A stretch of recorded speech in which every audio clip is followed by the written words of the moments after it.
নমস্কার, আমি ডক্টর উজ্জ্বল আচার্য। আজকে আমার আলোচনার বিষয় বেশি বয়সে মা হলে কি কি ঝুঁকি হতে পারে। মা হওয়ার উপযুক্ত বয়স ২১ থেকে ৩০ বছর। কিন্তু এ সময়ে পড়াশোনার চাপ, কেরিয়ারের চাপ, পারিপার্শ্বিক নানান অবস্থা এবং লেট ম্যারেজের কারণে অনেকেই কিন্তু ৩৫-এর পরেও মা হচ্ছেন। ৩৫ বছরের পরে গর্ভবতী হলে তাকে আমরা বলি হাই রিস্ক প্রেগন্যান্সি। এ সময়ে স্বতঃস্ফূর্ত গর্ভপাত হতে পারে, প্রসবের সময়ে গিয়েও গর্ভস্থ শিশুর মৃত্যু ঘটতে পারে, যাকে বলে স্টিল বার্থ, এবং নিওনেটাল ডেথ বা নবজাতকেরও মৃত্যু ঘটতে পারে। মায়েদের মধ্যে দেখা দেয় প্রি এক্লাম্পসিয়া, যাদের আগে থেকে হার্টের রোগ, কিডনির রোগ আছে, তাদের এই সময় এই সমস্যাগুলো বেড়ে যায়। প্ল্যাসেন্টা প্রিভিয়া বা অ্যাব্রাপসিও প্ল্যাসেন্টি নামে একটি সমস্যা তৈরি হয়, যে কারণে রক্তক্ষরণ হতে দেখা যায় গর্ভাবস্থায়, এবং একটোপিক প্রেগনেন্সির সম্ভাবনাও বাড়ে।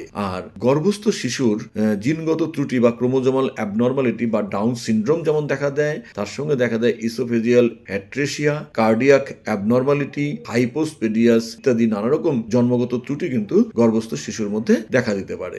আর প্রসবের সময় অনেক সময় দেখা যায় প্রসব তাড়াতাড়ি হয়ে যাচ্ছে, এবং কারো ক্ষেত্রে কিন্তু প্রসবের সময়সীমা দীর্ঘ হচ্ছে, যাকে বলে আমরা প্রলং লেবার, এবং প্রসবের পরে কিন্তু রিটেন প্ল্যাসেন্টা বা পোস্টপার্টাম হেমারেজ বা প্রসবোত্তর রক্তক্ষরণের সম্ভাবনাও থাকছে।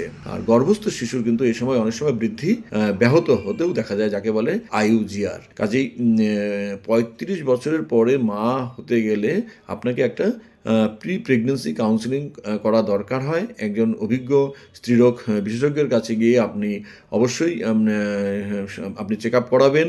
তিনি দেখবেন আপনার মধ্যে কোনো যদি শারীরিক সমস্যা থাকে তার সুচিকিৎসা করবেন।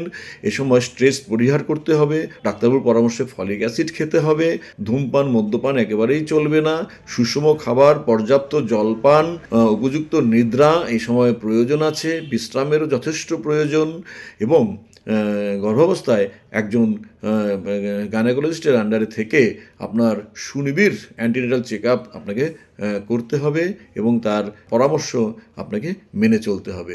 তাহলেই মা এবং বাচ্চা উভয়ই কিন্তু সুস্থ সবল থাকবেন। সবাই ভালো থাকবেন, সুস্থ থাকবেন। নমস্কার।